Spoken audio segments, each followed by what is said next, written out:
Вот лет 5 папа.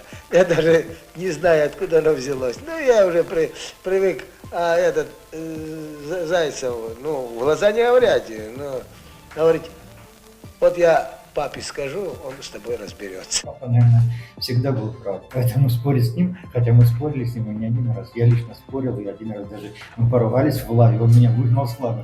А потом по телефону кричит, где этот есть, позовите его быстренько сюда, потому что там надо было что-то делать такое.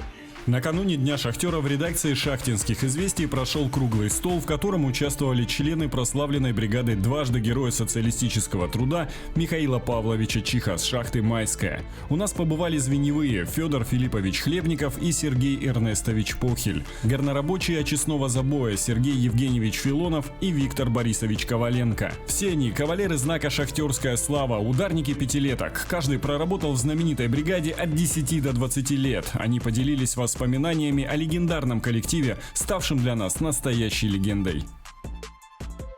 Мы вас очень ждали, и когда я готовилась вот вчера к нашей передаче, я поняла, ведь это встреча историческая, и это не преувеличение. Люди сами уходили. Некоторые вот 3 дня побудут и сами уходили. Сказали, мы тут ничего не брали, ничего не закапывали и откапывать не будем. Таких случаев было очень много. А тех, конечно, кто собирался работать себя, жертвовать собой на благо там, страны, скажем, это не такие высокие слова, но это так и было. Так и было, это время было. Так и было, это было такое время, да. Но меня Михаил Павлович обучал, как бросать лопаты. Самое главное, да, не просто работать, а каким образом и каким надо его бросать. Чих говорит, да ты не спеши. Ты лишь бы успевал на каждый скребок там команда. На камень. Да, и нет, отдыхай, пока летит. Подавать его лопатой 2 заказа. И вот он, когда приходил, по запахам, Красная Москва. да, Красная Москва, слышно было за километр. Очень хорошо поработали, рано, там все у нас ладилось, пришли на наряд, на другой день. А он просидел, вот весь наряд ни слова не сказал. Слушай, ну, дед нас хвалил сегодня. Ой, хвалил. Я думал, слова не сказал. Но не ругался. Его лучшая хвальба была, это молча. Ну, когда надо было сказать.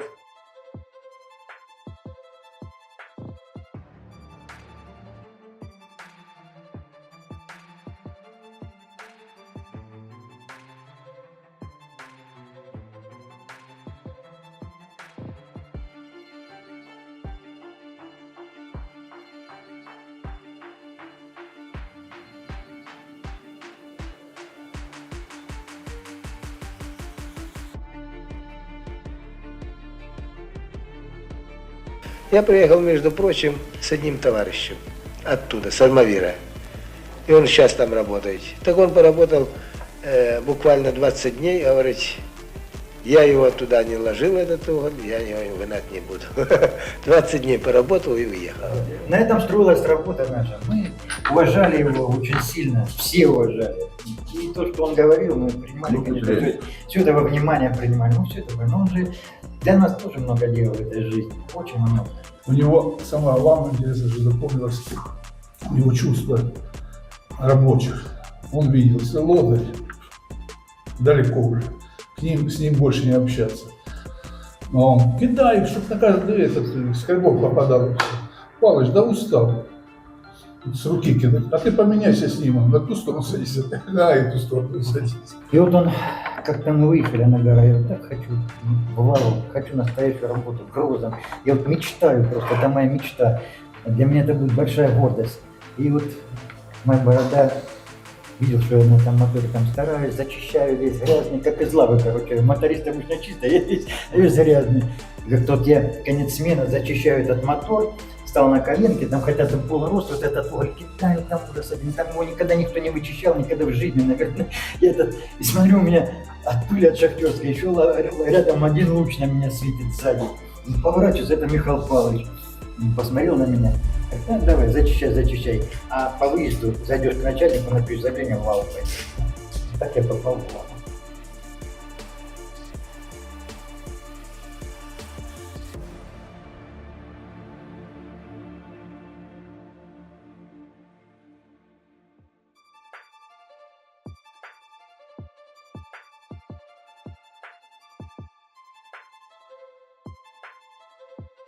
Шли даже те люди, которые имели высшее образование, но они не хотели быть начальниками, мастерами быть. Они хотели просто-напросто свободно работать, трудиться и получать за это заработную плату. Понимаете, вот работа была очень тяжелая, адская, можно сказать. Это иногда даже вспоминаешь, думаю, господи, неужели через все это прошли? Если- Заработная плата устраивала всех. Никакого разделения не было. Начальник или кто там что-то. Я закончил Ростовское речное училище. После окончания 4 года отработал на флоте. Но семья уже была, и жена сказала, пора домой. Я бросил флот, приехал на шахту, вернее. Когда пришел к Михаилу Павловичу, он сказал, мы вас примем сразу, потому что у нас 2 из капитана, механика, вы будете третьим. Интересно тоже, много чего узнаю только сейчас. Я закончил сельскохозяйственную технику Пухляков, кстати. Как раз я возвращаюсь с армии. Куда идти? Привели меня и прямо по дочери Михаила Павловича. Я молодой парень, совершенно далекий от шахты, совершенно предприятиями в шахте. Он посмотрел, говорит, что хочешь работать? Я говорю, хочу. Ну, вариант. Прикрепили меня к Звеньевому, Кипшидзе, Яков Илларионович. Да. Через много лет, уже в шахте, интереснейшее продолжение всего этого, у нас остановка.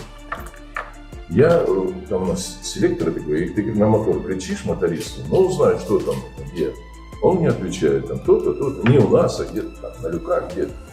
Я опускаюсь к нему, такая стоянка долгая, там, доложиться надо, что-то на мотор. Мы сидим и разговариваем, тебя как звать? Он говорит, Виктор. Ну что, так и собираешься тут сидеть, или планы какие есть? Ну, знаете, я хочу пойти в МВД. Я говорю, ну, как вы думаете? Я говорю, да что мне думать? Иди, значит. Как фамилия твоя? Кипшидзе. То есть Виктор Кипшидзе, сегодня почетный гражданин города, да, он был на моторе, вот как шахта. И поднимала, и туда, наоборот, забирала.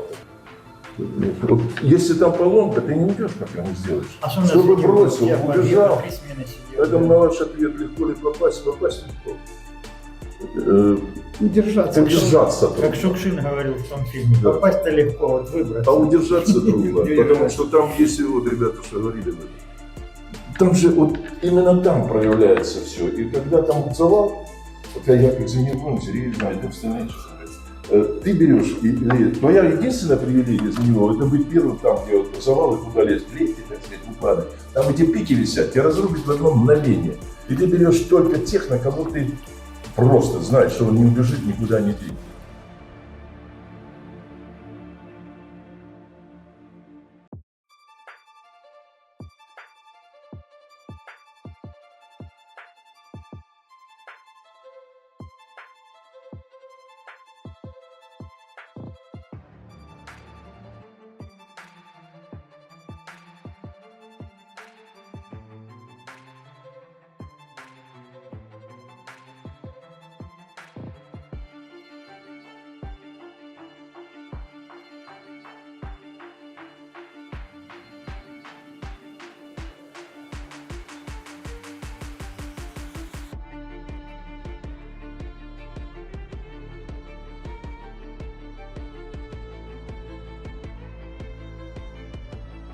Эксперименты, скажем, проводили, сколько там шахтер чихать теряет за смену килограммов в этом безвоздушном пространстве, работая, не сидя, работая.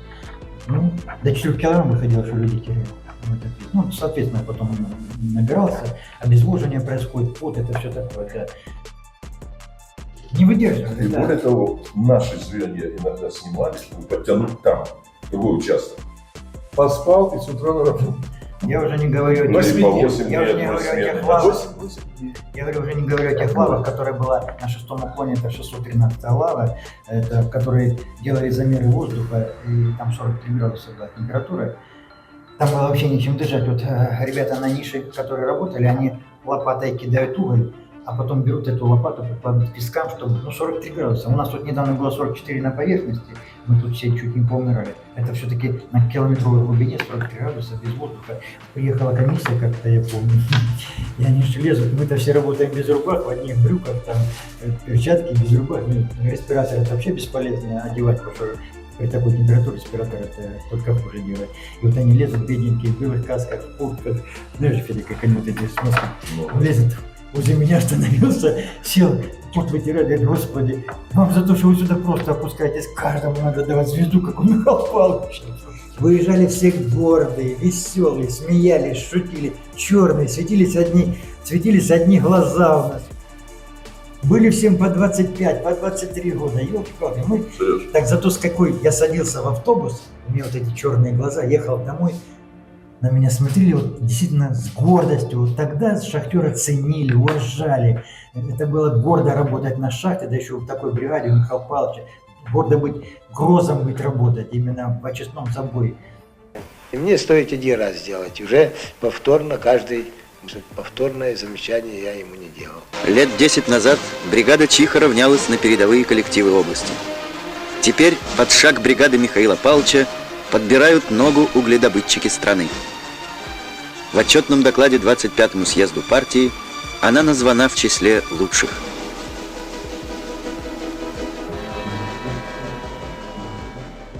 Мировой сегодня рекорд это норма. Мировые рекорды мы ставили, мы гордились этим, мы мировой рекорд. Кто кого побеждали, я не знаю, но уголь-то мы добывали, Да, реально добывали. На рекорды. Вот и вся привилегия твоя была пахать там. А на чем? На валах, что ли? Конечно же, то испытательные струги, комбайн потом появился. Где его испытывать? Передовой бригаде. Вот идет с Чиханом и разговаривает же, ну как, и здесь рвется цепь. А он поворачивается этому Долгих и говорит, это ты такое оборудование поставляешь. Сам выбирал, ездил, сам выбирал. Да, и я проверял, он цепь знал, Сюда даже все, а другие по вообще цвету без знал. ничего. Тратили. А тратили как? Деньги были. Но уже подготавливались как? Деньги мы тратили на что? Каждый хотел строиться, каждый что-то хотел. Каждый хотел, чтобы и в квартире было хорошо. Ну и отдыхали мы нормально все. За границей не ездили, везде. Тратили хорошо. Тратили, да. Я тратил на 2 сыновей, на всех, на жену, на отпуск, на все тратил. Вот Машину вопрос. купил что-нибудь. Скажите, большая бригада была, сколько человек? 200 человек. 200. Ну, до 200 было доходило. Вот было видно в шахте не то, что кем он будет или как там вырастет, какой ребенок. Вот как был там, знаете, вы же все, вот, ну, извини, там 20-15 человек. И все разные, И характер разный тоже. Вот какой-то был там, по-моему, Серега тоже шустрее. Оба, он и после работы нашел себе работу. Я работал на 2000, у меня в 2013 операция, ну, собственно, 20 лет не после шахты еще. Ставите где о скромности. Михаил Павлович, я уже был помощник, ну, как раз тема, на Карла Маркса помощник мэра. Выбегаю что-то от мэра там, сейчас переделали все, приемно сидит Чих. Я подхожу, Павлович, что сидишь что? Дважды герой соцтруда сидит в приемной, говорит, да, мэра хочу, не пускаю. Он сидел в приемной, скромность совершенно элементарно. А в завершение, значит, у нас, и только у нас, это вот подчеркиваю, когда Сергей говорит, что мы дружны, и до сих пор, мы накануне Дня шахтеров всегда собираемся бригадой, оставшимся живых или могущим еще добраться, вот памятник бюст Чиху. Да. И мы накануне Дня шахтера всегда там собираемся. В 9 утра, накануне, в субботу. И там уже мы смотрим друг на друга с сожалением, со слезами на глазах, какие, в общем-то, время безжалостно, но рады тому, что все-таки мы увиделись. И вот после каждой встречи, каждого года нас все меньше, на фотографии меньше и меньше. Время безжалостно. Пусть он пришел, и слава тебе, на Майской даже и не майчане подходят. Да ради Бога, нас осталось тут уже тех шахтеров.